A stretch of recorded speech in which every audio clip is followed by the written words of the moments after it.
এবারে আমরা পড়বো কিছু গুরুত্বপূর্ণ গিরিপথ। কিছু গুরুত্বপূর্ণ গিরিপথের মধ্যে জম্মু অ্যান্ড কাশ্মীর।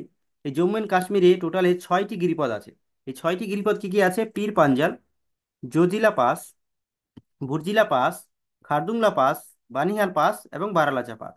টোটাল 15টা আমাদের গিরিপথ মনে রাখতেই হবে যে কোনো পরীক্ষাতে ভালো করে আনসার করার জন্য। তো জম্মু কাশ্মীরের 6টা গিরিপথ আমরা পড়বো। দেন সিকিমের আমরা দুটো দুটো গিরিপথ পড়বো সিকিমের। একটি হচ্ছে নাথুলা পাস, একটি জেলেপলা পাস। কেরালার একটি পড়বো পালঘাট। মহারাষ্ট্রের দুটি গিরিপথ থলঘাট এবং ভোরঘাট। তারপরে হিমাচল প্রদেশের দুটো গিরিপথ পড়বো, একটি রোহতাং পাস এবং একটি শিবকিলা পাস। উত্তরাখণ্ডেরও দুটি গিরিপথ পড়বো, লিপু লেক এবং মান পাস। তাহলে এই 15টি পাস আমাদের কিন্তু খুবই গুরুত্বপূর্ণ যে কোনো পরীক্ষার জন্য।